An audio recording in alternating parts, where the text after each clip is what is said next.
I can remember, I'm sure Isiah, I've heard him talk about it several times, that Isiah brought like 4 or 5 guys from the west side. And I had all my boys with me. And we got to playing, and when we started playing, it was probably at about 2 o'clock on a Sunday afternoon. It was a nice day. It was 15, 20 people at the park. And we played, we won. Isiah won, we won, Isiah won, I won, Isiah won. It went back and forth, and I didn't notice it. And Isiah said this is the thing he didn't notice. He kept playing, and we kept playing. I noticed it was dark outside. And I remember one of the games, and this is when I noticed it, a ball came off the rim, and I think Ricky Wilson, the guy who was playing with me, grabbed it and dunked it. And you hear this, "Whoa!" And you look up, and there's probably 100 people hanging on the fence, standing around, cheering. It was a game. It was like a structured high school game with the crowd, and we had been playing so hard, you just didn't pay any attention. We always had to take it to the basket. We learned how to take it to the basket, and we learned how to take it to the basket in tough conditions, getting fouled, getting knocked down, falling down on glass. What's the difference? Now you don't fall down on glass, but you run into Charles Barkley. I think I'd rather fall on the glass, or fall on that hard pavement, running into Karl Malone or Kevin Willis. And I think we grew up in that environment where you ran into Bubba or Ice Cream or guys with those nicknames, and it's the same. I never owned a basketball in my life.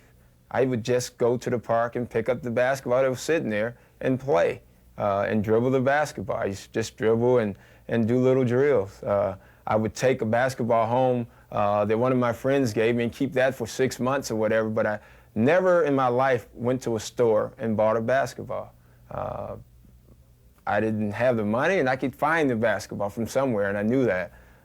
So it was cheap. I didn't even need a hoop. I could go in the backyard and dribble. I can go on the street and dribble down the street with a basketball.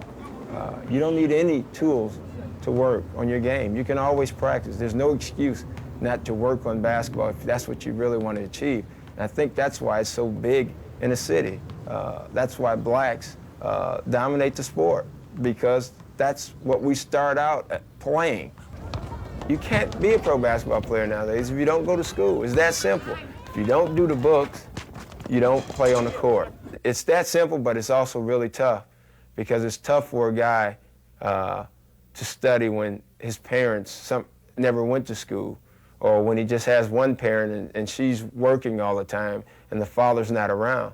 See, it's not easy. It sounds so easy, but it really isn't that easy. When you come from a background with 10 brothers and sisters and none of them went to school, all of them dropped out from high school, but you've been working on your game. You know you should study, but you don't know how to study. You need work, you need some help on this math problem, but who can help you? They say, well, tell your parents to tell them to study.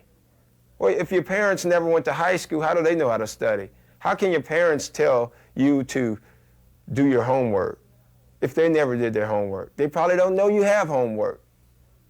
And so it's not that easy. I think basketball has ruined a lot of people's lives, especially in my neighborhood. Basketball is so important that you become a star in your neighborhood when you're in high school and when you're in grade school. And you really haven't accomplished a thing. I think the kids' biggest downfall right now is that they settle for short-term success instead of looking at the whole picture. Basketball to me is far more than a game. It's fun, but I don't know what it is as a release. I am not the same person off the court that I am on the court. I mean, off the court, I'll try to do anything for anyone. If I can help someone, I'm going to do that. I'm going to try to do that. On the court, I'm going to win. If I have to hit you in the face to win, I'm going to hit you in the face. If I have to run and dive on the floor, I'm going to run and dive on the floor. It's a combination. Basketball is more than just a game, because it's not only the winning, the feeling of winning, but it's also when you're playing the work, and you can feel the sweat. It's great being in great games. I hate blowouts. Those are easy. The good ones are the 1- and 2-point games where you're struggling and you're going back and forth. I don't understand. I've never used cocaine, but I have no doubt that cocaine cannot give me the same high that I get when I'm playing basketball. It's a tremendous feeling, and maybe that's why I'm a pro, because I get that feeling. I don't know, maybe it is something inside. You can get in the gym by yourself, and you're playing. You're not playing to win anything, but you're shooting a game. You're having a shooting game with yourself, and it is so intense that you can feel it. It's an amazing feeling of release, of joy, of pain. It's just a great feeling that only basketball players can feel, or only competitive basketball players. I don't know what the feeling is. I wish I could bottle it. If I could bottle that feeling, it'd be the best drug on earth. It would be much better than cocaine or any of these other drugs. But it's a feeling that you get from playing the game.